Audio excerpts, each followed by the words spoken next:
E aí, galera da internet, começando mais um podcast falando de bola, com muito de Corinthians campeão no primeiro turno, a briga de Felipe Melo com o Cuca, a reação histórica do São Paulo. Fala aí, Henderson, tudo bem? Fala, Gustavo, tudo bem? Tudo tranquilo? Boa noite aí, pessoal. Tem bastante assunto essa rodada, hein? Rodada que rendeu bastante coisa. Jogos bem interessantes, como você falou aí, principalmente esse do Fluminense, do São Paulo e Botafogo. Corinthians também cada vez mais dando mais pinta de que vai ser campeão. Uma rodada interessante, rodada bem bacana, eu achei. Começando pelo jogo mais falado, né? Não tem como deixar de fora. Corinthians e Flamengo se enfrentaram na Arena Corinthians e aí 1-1. Você achou um resultado justo ou um resultado injusto por tudo que aconteceu nos 90 minutos na Arena Corintiana, Anderson? Esse jogo é um jogo difícil de analisar assim, porque se a gente for pensar nos dois tempos, o empate foi justo. No primeiro, o Flamengo não jogou, o Corinthians com aquele futebol que já é característico dele, o controle de bola, as trocas de passes, fez o gol. Não vamos nem falar muito do gol anulado por enquanto, pensando mais no quesito de futebol. E no segundo, o Flamengo foi para cima, empatou, teve chance de virar. Então, se for fazer uma análise assim bem simplista do jogo, o empate foi justo por esse motivo. Um tempo para cada um. Mas tiveram alguns fatores durante o jogo que poderiam mudar a história, né? O Flamengo teve bola na trave, teve um gol feito ali perdido pelo Diego. O Corinthians também no primeiro tempo teve algumas chances, teve o gol anulado ali, ridiculamente anulado, mas acontece, os erram mesmo. Mas em linhas gerais eu achei justo. Eu achei que o empate ficou de bom tamanho. Um tempo para cada um ficou bom. Eu acho que assim, esse jogo do Corinthians dá pra Corinthians e Flamengo dá pra definir como a justiça injusta, né? Porque futebol eu achei que era pra empate mesmo. Acho que o Corinthians foi superior, como você falou, no primeiro tempo. O Flamengo no segundo. Achei a superioridade do Flamengo mais ativa do que a do Corinthians. Mas a injustiça fica por conta do gol pateticamente, ridiculamente, como você colocou. Todos os adjetivos que coloquem aí vai ser pouco para dar dimensão do que foi a anulação do primeiro gol do Jô, né? Que seria o primeiro gol do Jô. E aí é óbvio que acaba influenciando diretamente no resultado, mas tem aquela coisa, talvez se o Corinthians tivesse feito o gol aquela hora, teria recuado assim como recuou depois que fez o primeiro gol, né? Que valeu. Não dá pra dizer então, não dá pra dizer que o gol, né? O gol anulado daria a vitória pro Corinthians, como você falou. Talvez um gol cedo resultasse no que aconteceu no segundo tempo. O time recuasse, mas de qualquer forma foi assim, um lance que prejudicou, mas também não acho que faria tanta diferença, né? E esse recuo do Corinthians, ele é natural, né? Não é... O Corinthians, ele costuma, assim que sai na frente, chamar o adversário pro campo de defesa e o adversário aí começar a contragolpear, que é uma arma espetacular, né? O gol do Jô ontem foi um negócio, parecia que ele tava correndo contra pessoas que nunca praticaram futebol na vida, né? Que Pará desistiu do lance, o Hever nem aparece.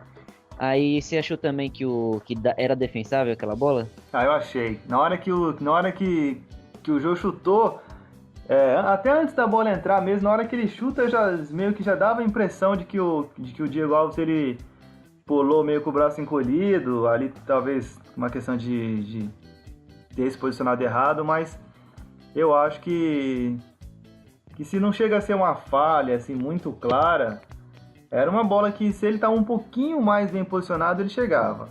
No segundo tempo, teve um lance exatamente igual, que o Jô chutou da mesma forma cruzado, até um pouco mais forte, e aí ele estava bem posicionado e conseguiu tirar. Então eu acho que no primeiro foi uma falhazinha dele, viu? Eu acho que o segundo gol foi mais difícil que o segundo chute foi mais difícil que o primeiro. Mas porque a bola veio mais rápida, estava mais perto do gol. E a bola veio mais rente, assim, a grama. Foi uma defesaça. Já o primeiro também achei que era defensável.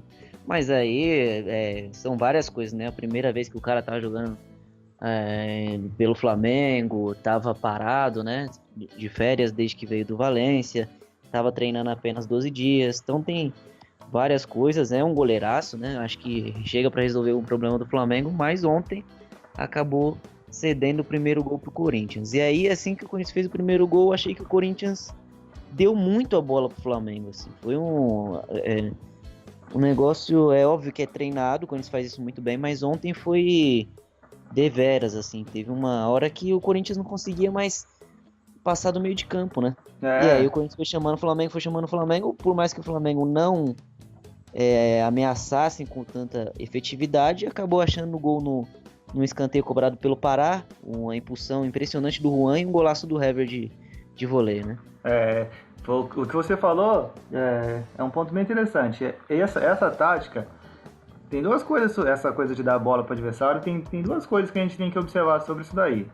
A primeira é que só um time muito bem treinado mesmo, que tem time muito confiante, que os jogadores são muito, muito sabedores das suas funções, é capaz de fazer, e como você disse, não é que o Corinthians fez nesse jogo, o Corinthians sempre faz isso, então é uma coisa muito bem treinada. Só que, por outro lado, é extremamente arriscado, porque se você pega um time que tem jogadores, valores individuais tão fortes como o Flamengo, do meio para frente, você chama muito o time adversário, chama demais. E foi do que o Flamengo se aproveitou. Assim, o Flamengo, depois que fez o gol, teve aquela pressão, mas foi muito mais por essa questão, né? Dos jogadores bem qualificados do que por uma jogada bem trabalhada. Então é uma tática bem perigosa do Corinthians, né? E aí teve uma outra coisa no segundo tempo aí que mudou esse jogo, que foi a entrada do Arão, né? Porque com o Cuejá e o Márcio Araújo, o Flamengo ele tem uma composição que fica ali basicamente no meio de campo, né? O Arão já é um cara que chega mais, é um cara que consegue, é o box to box, né? Que chama na Inglaterra. Vai de área a área, é um cara mais completo do que o Cuejá, vivia uma fase terrível, assim, não acertava um passe de 2 metros. Ontem entrou bem, mudou a cara do time do Flamengo. E depois que o Berril entrou, assim, foi um Deus nos acuda na lateral esquerda do Corinthians. O Arana não conseguia acompanhar o Berril. E o Flamengo começou a criar várias chances ali por aquele lado, mal aproveitadas, né? Às vezes o Berril chegava na linha de fundo, olhava para a área e não tinha ninguém. Acho que faltou muito do Guerreiro nesse jogo. E tem uma coisa que eu não sei se é impressão minha, mas me parece que o Guerreiro sente muito esses jogos contra o Corinthians na arena. Ele fica mais ansioso, mais bravo, assim, do que o de costume, e olha que ele é bem bravo, usualmente, né? Eu também acho que os jogos contra o Corinthians na arena, o Corinthians ele sente bastante a pressão da torcida. Sobre essa questão que você falou das alterações, eu acho que o Zé Ricardo ele é muito criticado, mas ontem a gente tem que reconhecer que ele mexeu bem. Eu acho que talvez ele só tenha demorado um pouquinho para colocar o Vinícius Júnior, mas fora isso, as alterações que ele fez, eu acho que foram muito boas para o time começou a render um pouco melhor.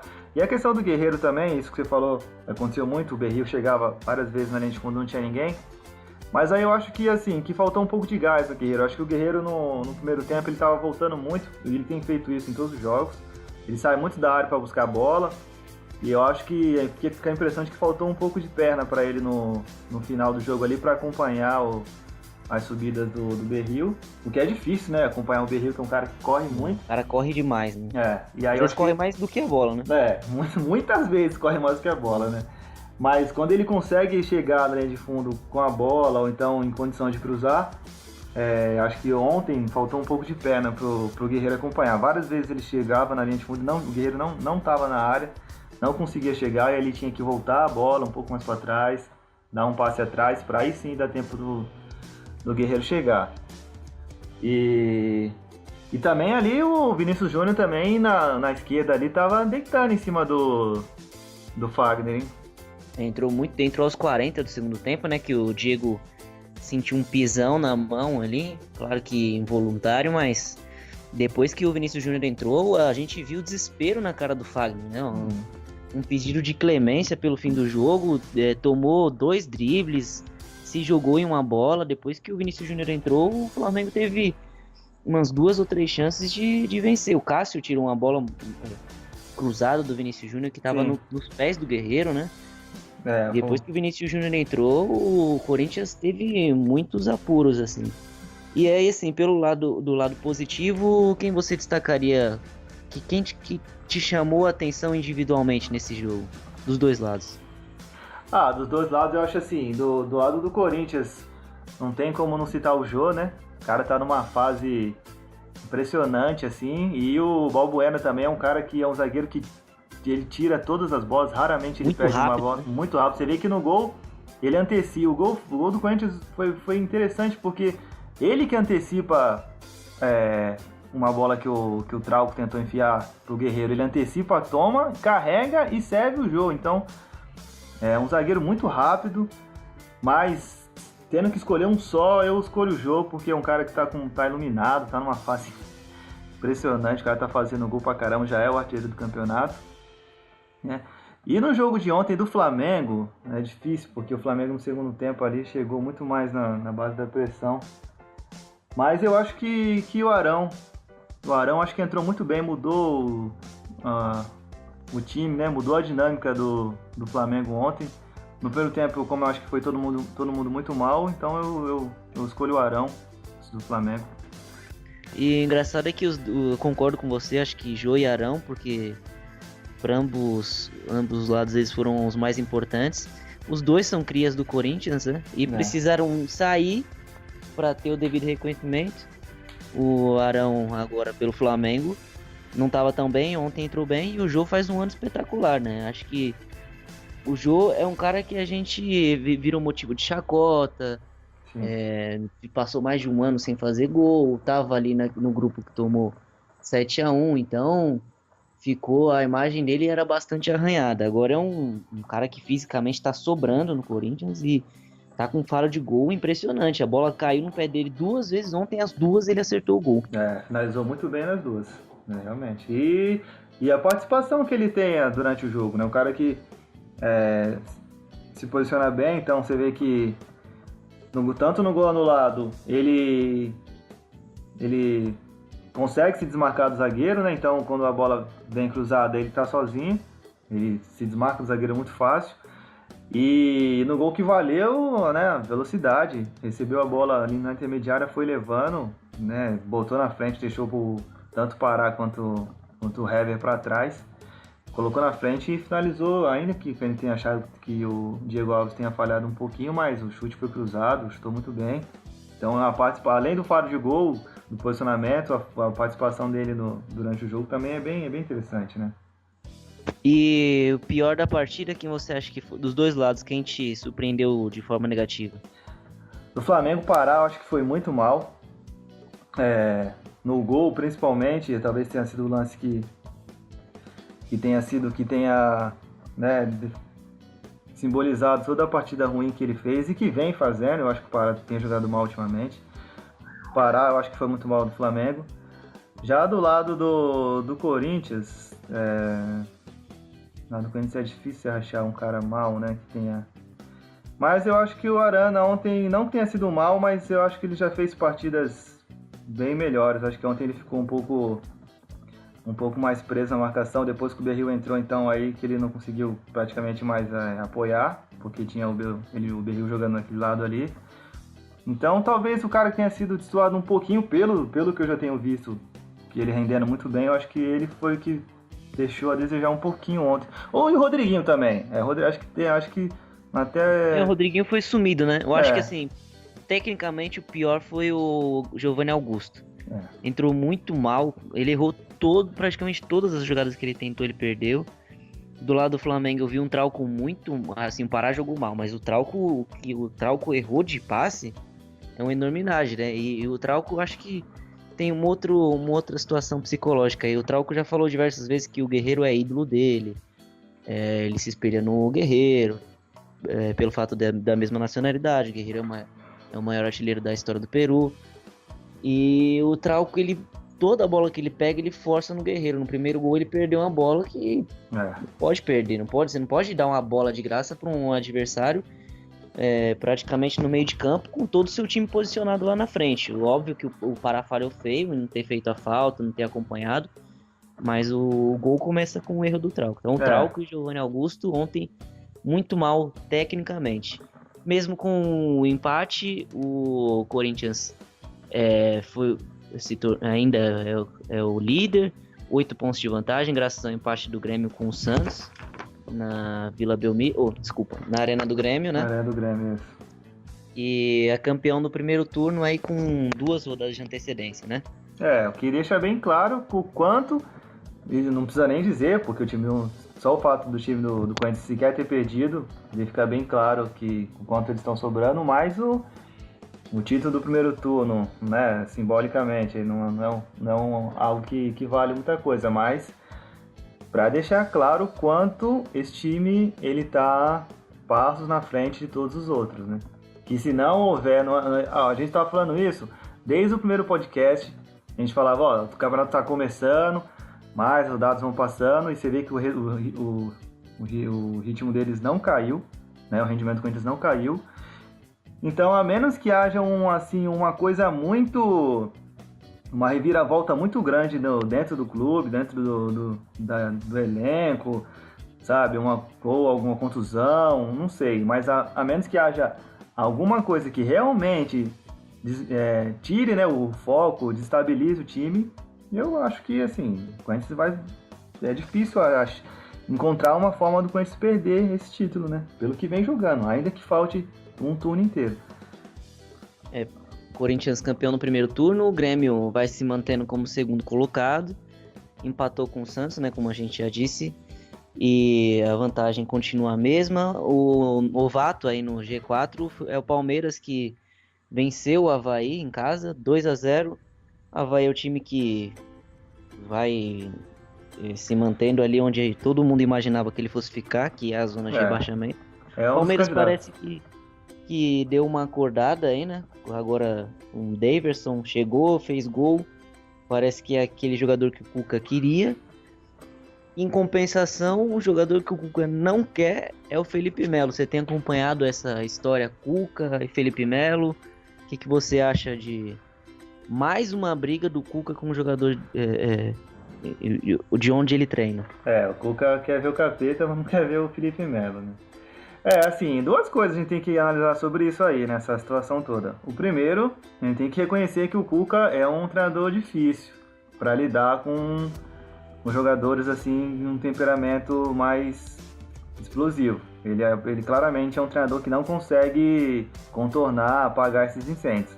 Só a gente lembrar o Flamengo de 2009, onde ele arrumou briga lá com os principais jogadores, e aí foi só ele sair, o time arrancou pro título. Então é um treinador difícil para lidar com esse tipo de jogador.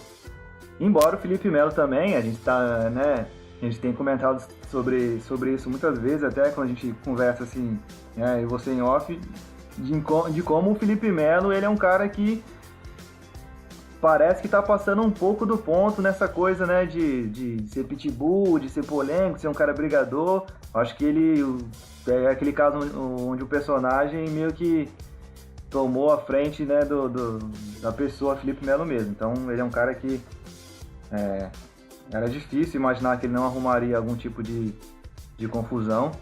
Muito embora também a gente não saiba o que aconteceu, a gente imagina que, né, tenha tido uma discussão, mas a menos que eu seja enganado, eu acho que ainda não saiu nada claramente, né, que explicasse o motivo desse rompimento. Mas eu acho que deve ter sido alguma coisa muito grave, né, para ser um jogador uma contratação tão cara e o Cuca ser irredutível e falar que não quer mais o cara e não tem mais jeito, né? É uma coisa muito grave, como você falou, o Cuca tem um histórico de brigas, e aí juntou com o Felipe Melo, que também não é flor que se cheire, né? Sim. E aí acho que é um erro de avaliação da diretoria do Palmeiras. Sim, com certeza. Se não na contratação do Felipe Melo, na contratação do Cuca, né? Sim. Porque alguma coisa está errada. Você não pode achar que em 6 meses o Palmeiras trocou de técnico, o Palmeiras anunciou vários jogadores, o Palmeiras manda jogador embora, e aí traz outro técnico, acha que pode jogar da mesma forma que jogou o ano passado e conquistar as mesmas coisas que conquistou. Então tem um erro de avaliação. Acho que a gente passa muito a mão na cabeça de certos executivos de futebol como o Rodrigo Caetano no Flamengo, como o Marcelo Matos do Palmeiras. E a gente não acaba cobrando, dando a devida cobrança. Alexandre Matos, aliás, eu falei Marcelo Matos, não sei porque eu falei esse nome. Marcelo Matos era o nome do volante lá, né? Alexandre Matos. E a gente não acaba dando a devida cobrança. O cara tem que ser cobrado, né? E aí, onde é que fica o investimento do Palmeiras? Com o Felipe Melo? Onde é que fica o elenco? O Cuca pode mandar embora quem ele quiser, assim. O Cuca tem carta branca, né? A gente tem que entender essa situação, porque ficou meio escuso, como você falou. Ninguém se pronuncia. O Cuca fala que ele não quer o jogador, taticamente não serve, mas isso será é muito que é só pouco. isso pra você chegar e mandar Sim. o cara embora? Eu acho que é muito pouco, né? É muito pouco. Então, alguém vai ter que dar uma explicação melhor. Alguns canais de comunicação têm especulado muito, né? Por exemplo, já vi blogs falando aí de brigas do Felipe Melo com o Dudu, com o Egídio. Agora parece ter vazado um áudio aí que o Felipe Melo diz não trabalhar com aquele mau caráter, não cita nomes. Tem uma briga dele com um preparador físico também aí que... O Omar Feitosa, né? Isso. Que também pegou bastante. É um bolo de coisa, mas a contratação do Felipe Melo, a gente já sabia que uma hora ou outra ia dar algum buchiche, algum bafafá, porque é um fio desencapado, né? É um cara que a gente nunca sabe onde a cabeça dele tá. Futebol ele tem, mas é como você falou, ele gosta de ser um personagem. E assim, aquela coisa, até meio clichê e tal, mas todo mundo fala, mas é a realidade, né? O Felipe Melo é um pacote.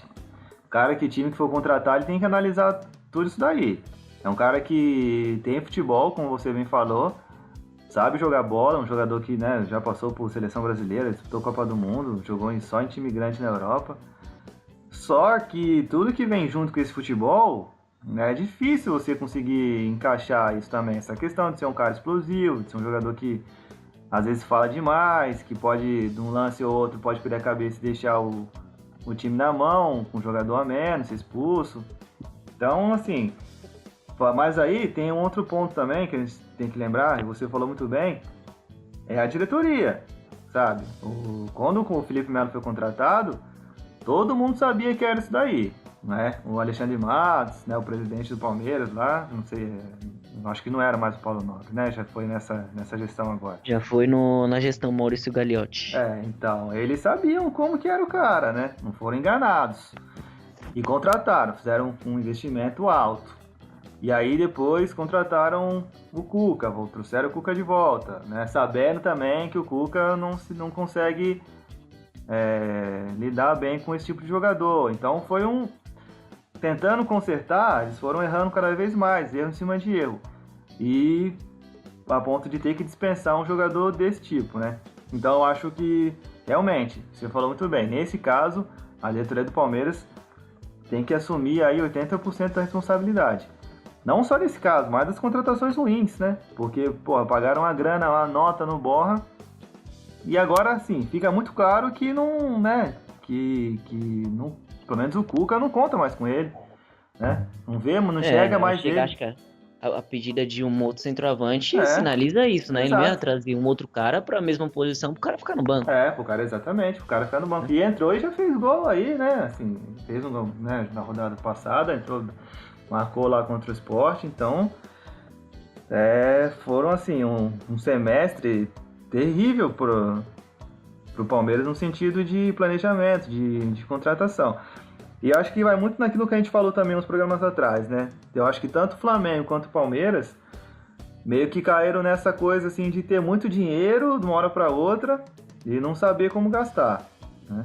Talvez se tivessem feito contratações melhores desde o começo, no meio do campeonato, né, com as convicções mais firmes, não estariam, né, assim, tão longe da briga pelo título.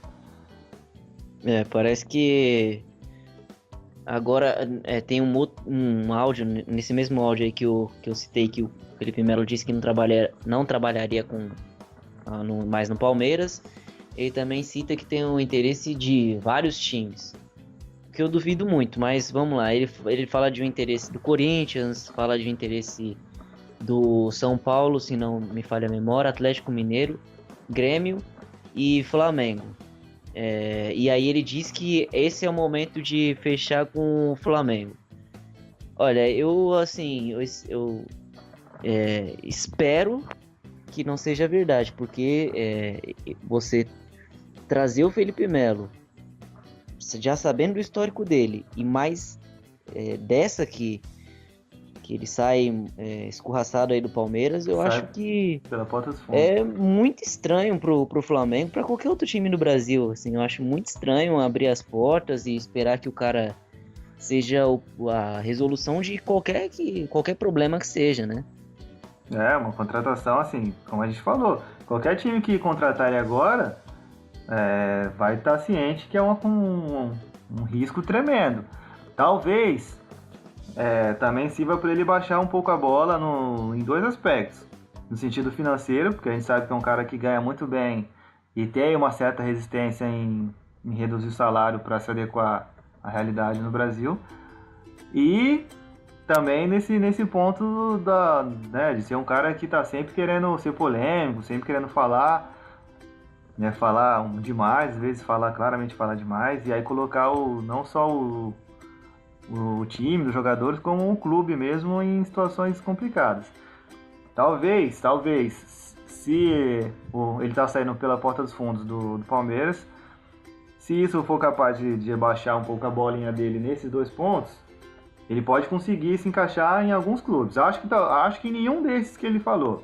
Acho que do Corinthians não, né? Porque o Corinthians não tem motivo nenhum para assumir um risco desse, né? O time está caminhando a passos largos pro título. O Grêmio também, eu acho que talvez ele tenha um jogador que teria problemas com o Renato, que também é um cara, não sei, eu não consigo ver muito o Felipe Melo trabalhando com o Renato Gaúcho. E aí outros clubes, o Atlético Mineiro tem muitos jogadores já com salário alto, não sei se teria bala para fazer mais um. Enfim, e o Flamengo também, o Flamengo eu acho que não vejo o Felipe Melo nesse elenco, não. Eu acho que ele vai ter que brigar muito para conseguir um clube aí, né? Que aceite todo esse histórico dele. Igual você falou, eu particularmente não gosto de jogadores que se colocam à frente do clube, que se sentem no direito de ser porta-voz, quando eles não têm estofo para isso. O que o Felipe Melo não tem no Palmeiras. Ao contrário dele, o Hernanes tem bastante no São Paulo, né? Estreou, fez um golaço, chutou com as duas pernas para fazer o gol, primeiro com a direita, depois tentou com a esquerda. O São Paulo teve uma virada histórica contra o Botafogo, que é um time com muito brio, Botafogo, um time muito bem arrumado. O São Paulo foi lá, virou um jogo que estava 3-1 até os 39 do segundo tempo. E aí a entrevista do Hernanes no final do jogo, ele falou: aqui é São Paulo, né? Então é sintomático, né? O time tá ali brigando para não cair, chega um ídolo da torcida, o cara vai lá, chega fazendo gol, ajudando um time a virar o jogo que estava praticamente perdido. E essa vitória pode ser um combustível para o São Paulo no restante do campeonato, né? Uma bela vitória, né? Realmente. E aí, como você falou, aquela contratação que chega para mexer com todo o ambiente. E é o tipo de contratação certeira, né? Que você vê que dificilmente vai dar errado. A gente já tinha falado umas semanas atrás que o São Paulo dificilmente ficaria por muito tempo na zona de rebaixamento, e agora, depois das mudanças tanto de treinador e as contratações, é mais difícil ainda a gente imaginar que o São Paulo não vai deslanchar, para pelo menos ficar ali no meio da tabela, né?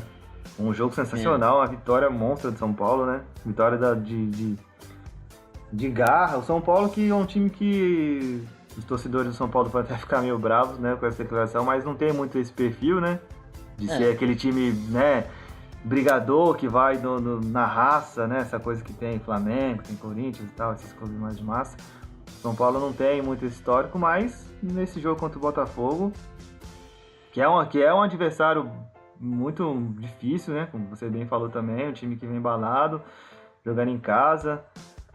E na base da superação o time foi e arrancou, né? Uma vitória na marra. E aí também tem o Marcos Guilherme, né? Que é ex-Atlético Paranaense. Era muito promissor no sub-20, depois acabou não rendendo no profissional. Chegou a ser cogitado no início do ano no Flamengo. Foi para a Europa, voltou agora para o São Paulo. E já chegou fazendo 2 gols. Também é um cara que pode arrumar um problema do São Paulo, que é onde o Wellington Nem joga. Chegou, eu esperava muito do Wellington Nem, mas ele muito mal, não dá sequência às jogadas, não é um cara que soma ali no ataque do São Paulo. E o Marcos Guilherme chegou, pode resolver já uma pendência que o São Paulo tem desde o começo do ano, que era uma das sofrências que o Rogério Ceni tinha aí na montagem do elenco, né? O Wellington Nem, às vezes, ele parece ser um cara meio displicente, né? Sempre dá uma Também impressão tem de essa impressão. né? Ele parece, assim, que é um cara que é meio desligado dos jogos, às vezes. E foi uma decepção pra mim também. Esse Marcos Guilherme é um jogador bem interessante. Ele é um cara que, realmente, como você falou, prometia muito. Né? Foi pra Europa, acho que foi pra Rússia, se não estou enganado, né? Acho que o Croácia, não estou lembrando. Não tô. Mas o São Paulo, então, foi buscar. É o que a gente tá dizendo aqui. O São Paulo, né, tardiamente, mas fez contratações, deu ferramentas pro Dorival que não tinha antes. Foi buscar jogadores para, assim, posições onde eles identificaram as falhas e os caras estão correspondendo. O Hernani já estreou muito bem, o Marcos Júnior também já fazendo 2 gols. O Cueva fez gol, acho que talvez o Cueva é um jogador que, se voltar a jogar bola, o São Paulo vai ter um dos melhores camisas 10 jogando no Brasil. Acho que ele talvez tenha sentido um pouquinho ali alguma questão de ambiente com o Rogério. A impressão que eu tenho é que alguma coisa ali nesse sentido prejudicou o Cueva, mas se voltar, São Paulo do meio para frente também tem um time bem interessante, né? E aí agora sim, São Paulo tem que dar continuidade às vitórias, né? Não adianta nada ir lá e ganhar do Botafogo e vir no Morumbi aqui, onde for o próximo jogo agora, vou até puxar aqui, e perder ou empatar jogando mal. Agora o mais importante do São Paulo é ter uma continuidade, somar pontos. Esse é aquele momento que começa a separar essa briga do rebaixamento, né? São Paulo saiu da zona, tá o Coritiba. Então essa é a hora do São Paulo encaixar uma sequência de vitórias. Próximo jogo do São Paulo é no Morumbi contra o Coritiba. Então é confronto direto, né? É um jogo que o São Paulo tem que vencer de qualquer jeito. Jogando em casa. Aí vai ter um tempo aí até quinta-feira, né? Jogou no sábado, vai ter até quinta-feira. Então Hernanes, que é um jogador que tá chegando agora, vai ter um certo tempo para se recuperar. Então, São Paulo... E depois pega o Bahia na Fonte Nova. Ou seja, 2 jogos que o São Paulo tem que fazer os 6 pontos, né?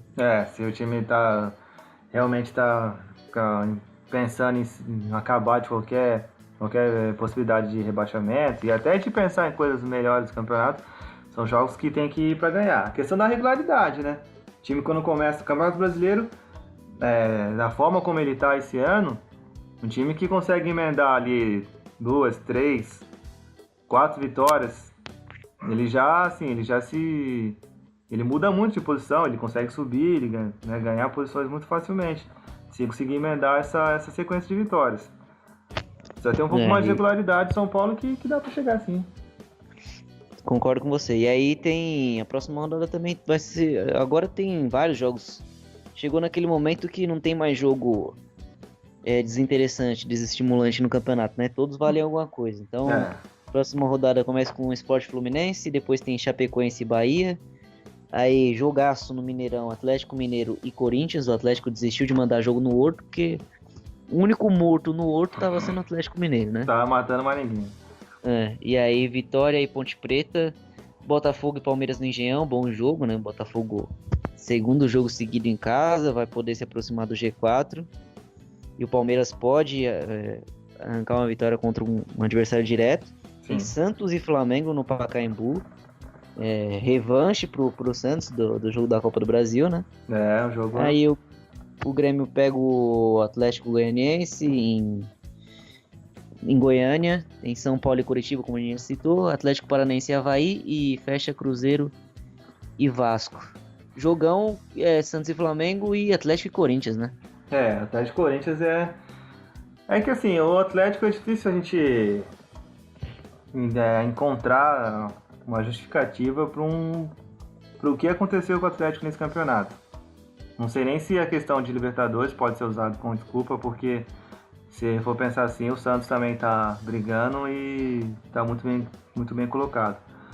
Não sei o que aconteceu com o Atlético, realmente um time que parece que o Campeonato Brasileiro não encaixou, não estava assustando mais ninguém, como você falou no Horto, que sempre foi uma arma deles, já não estava mais conseguindo ganhar de ninguém. Mas é um clássico, né? E jogando em casa contra o líder do campeonato, é a chance do time se recuperar. Pelo menos psicologicamente, uma vitória contra o líder do campeonato, o time que não perdeu ainda, pode dar uma mexida no ambiente do Atlético. O que torna o jogo bem perigoso pro Corinthians. Aqui vai um palpite. Eu acho que o Corinthians perde a liderança nesse jogo. A liderança não. A liderança não vai perder, pra mim não vai perder nunca. Mas perde a invencibilidade nesse jogo contra o Atlético Mineiro. Acho que o Atlético vai querer dar uma resposta aí pra torcida. Tá ali no bolo da tabela, aquele 10º lugar, né? Esse é o jogo, né? Esse é o jogo pro Atlético dar uma guinada na sua trajetória no Campeonato Brasileiro. E aí acho que o Campeonato Brasileiro é isso, né? Rodada que não mudou muita coisa ali na parte de cima, só o Palmeiras que tomou a 4ª posição do Flamengo. Mas eu acho que a próxima rodada ela pode dar uma balançada, uma mexida em algumas posições. E tem essa questão também que você falou. E até porque o Grêmio também pega um jogo que não vamos colocar como fácil, porque é fora de casa, né? Mas é um jogo que, se o Grêmio ganhar, o Grêmio pega o Atlético Goianiense. Então, é mesmo, ainda que seja em Goiânia, é difícil a gente imaginar que o Grêmio brigando pela liderança não vai ganhar essa partida. Então, acontecendo esses resultados, né, a diferença dá uma caída, né? Como praticamente nunca esteve tão próximo assim desde que essa briga começou a se desenhar. Rodada interessante, vamos aguardar pra gente ver, né? E aí, acho que fechando o Campeonato Brasileiro, falando de uma... Você gosta de novela, Anderson? Não sou muito chegado, não. Tem uma que anda tirando o sono de muita gente aí, que é a novela Neymar. Você tá acompanhando? Você gosta desse tipo de coisa ou... Cara, você é avesso? Eu peguei um ranço desse negócio. Pra mim, o cara tinha que falar, vou, não vou, acabou.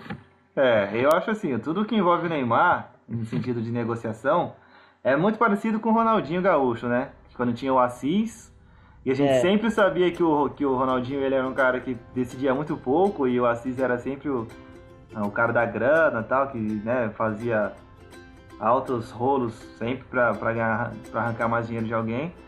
É a impressão que dá também com o Neymar. Sei lá, tem prática o pai do Neymar, é um cara que, nesse sentido, tumultua muito a carreira do Neymar. Mas, foi como você falou, eu acho que tá faltando um pouco de personalidade da parte do Neymar, né? Falou, eu quero ir, eu acertei, ou então eu não vou. Então, e assim, os próprios companheiros, a galera já tá perdendo a paciência com ele, todo mundo. Ele tá conseguindo fazer uma coisa que, assim, que não tinha necessidade nenhuma, que é ganhar a antipatia total da torcida, dos jogadores, do Barcelona. Porque se desde o começo ele definisse já essa questão, ele poderia alegar o seguinte, os caras pagaram a multa, certo? Fizeram uma proposta excelente para mim, financeiramente. Gente, eu não teria como recusar. Eu gosto muito daqui, do Barcelona e tal, mas não tinha como recusar. Mas ele, arrastando da forma como ele tá arrastando, ele tá ganhando antipatia de todo mundo. Então... eu acho que assim, tudo que cerca essa transferência, você foi pontual agora. O Neymar pai, né? ele tem um quê de Assis, né? Que Sim. tem um repórter, o Marcelo Beckler, que tá batendo na tecla de que o Neymar vai pro Paris Saint-Germain já há um bom tempo. E eu não duvido que essa tenha vazado diretamente do staff do Neymar. Porque me parece que começou a surgir histórias de que o Neymar quer sair do Barcelona porque ele quer ser o melhor jogador do mundo, né? É claro que é mentira. Ninguém sai do Barcelona para querer ser o melhor do mundo. Ninguém vai ser melhor do mundo jogando no campeonato francês. Ele não vai conseguir isso no PSG, né? Isso aí é óbvio muito claro. Que não vai. Então, assim, tem que chegar e falar, ó, cara, é uma proposta, e como você falou, é irrecusável, é muita grana. Aí tudo bem, pode falar, eu quero ser o cara do time, eu quero colocar a bola debaixo do braço e decidir os jogos. Aí até tem muitos jogadores que se sentem melhor sendo protagonista, né? Mas o cara tem que chegar e falar, velho. Acho que essa indefinição é muito ruim pra ele, é muito ruim pra carreira dele. Sei lá, né? E essa coisa de melhor do mundo, sabe por que não cola? Porque foi exatamente a justificativa que ele usou pra escolher o Barcelona quando ele saiu. Justamente. Né? O Barcelona, eu quero ser o melhor do mundo, que é aquele discurso que todo mundo tem, que o Robinho também saiu daqui falando isso, quando foi pro Real Madrid e tal. O jogador tem esse discurso, eu quero ser o melhor do mundo e tal, e eu só vou conseguir isso no grande clube, um clube que vai brigar por título. Beleza, o Barcelona vai brigar por título, o PSG não vai. Felizmente o PSG não vai. Então, difícil, né? É difícil acreditar, até porque ele descobriu hoje que o Messi é o melhor jogador do mundo. Não foi, né, cara? Ele tá lá, sei lá, ele foi em 2011, né? 2011 ou 2012 ele foi? 2012. Ele tá lá 5 anos e ele descobriu hoje, semana passada, que o Messi é o melhor jogador do mundo e que ele é o maior ídolo da história do Barcelona. Né? Difícil achar que... A história não tá batendo, não. Alguma coisa tá errada. E outra seria coisa... mais... Vai falar. E outra coisa também, ele pode entrar numa situação péssima, porque é bem provável que o PSG tenha problemas na questão lá do fair play financeiro. E aí, se tiver, aí ele tá ferrado, né? Porque aí, pelo que eu dei uma lida, as punições são a exclusão da Liga dos Campeões e não sei mais o que, ou seja, ele disputaria só o Campeonato Francês durante alguns anos. Então, um cara que quer ser o melhor do mundo, né? Vai ser difícil. Eu acho que é louvável essa atitude fair play financeiro, mas na hora que o árabe lá, o Sheik, botar o cheque na mesa, a UEFA não vai ter peito pra falar não, né? Isso também. Acho que não é bom pra ninguém. Mas se fosse você, agora falando só pra gente tentar chegar no consenso dessa discussão. Não se fosse você, mas a sua opinião, você acha que o Neymar tem que ir ou não? Cara, é igual eu falei, assim, dinheiro, convenhamos que o Neymar não precisa de dinheiro, né? Não é uma pessoa necessitada e tal. E, assim, futebolisticamente falando, a não ser que ele esteja desgastado de jogar com os mesmos caras e tal, eu não sairia. Eu prefiro receber a bola do Messi do que do Pastore, sei lá. Eu também. Acho que Iniesta, sabe? Se você jogar ao lado desses caras é muito mais... Jogar um Barcelona e Real Madrid, um Barcelona e Atlético de Madrid é muito melhor do que jogar um PSG e Rennes e Olympique de Marseille, é muito melhor, né? Então, não sei. Eu acho que eu gostaria de me manter no nível mais alto possível, e o Barcelona é esse nível. Realmente, eu também concordo. Acho que eu também penso assim. É que assim, a gente não sabe também o que acontece, né? Ali nos bastidores, na cabeça dele. Mais que fica a impressão que é só grana, que o cara tá indo só pela questão do dinheiro, né? A gente não sabe, talvez. A gente já sempre sai uma conversinha de que ele tá um pouco insatisfeito, né? Ou triste, sei lá. Não sei se é difícil um cara tá triste na situação dele. Mas um pouco insatisfeito de não ter brasileiro, o cara tá sentindo meio isolado, né? Então a gente não sabe também. Mas, analisando a questão assim, de forma superficial, como a gente tá fazendo, eu também não iria não. Eu acho que ele vai dar um passo errado, um passo em falso na carreira. Bom, então vamos aguardar as cenas do próximo capítulo Neymar, do próximo capítulo Felipe Melo. Esperar também a rodada do Campeonato Brasileiro, que pode ser, segundo o pai Gustavo, a primeira derrota do... Você é bom de palpite, hein? Você tem acertado. Esse ano eu ando, ao contrário de certas pessoas, eu ando acertando a maioria dos palpites. Por isso que eu nem me arrisquei nessa rodada. Eu já fiquei, quando você falou, eu fiquei quieto. Falei, eu não vou dar meu palpite não, porque eu não tô em condição. Então é isso aí, né? Por hoje é isso aí. Né? É isso. Aí no próximo a gente se aprofunda aí na rodada e nesses assuntos aí, que provavelmente alguns já terão alguma definição, acredito eu. Tomara, né? Não aguento mais. Então a gente fica por aqui. Até a próxima. Boa noite, Anderson. Valeu. Valeu, Gustavo. Abraço. Valeu, pessoal.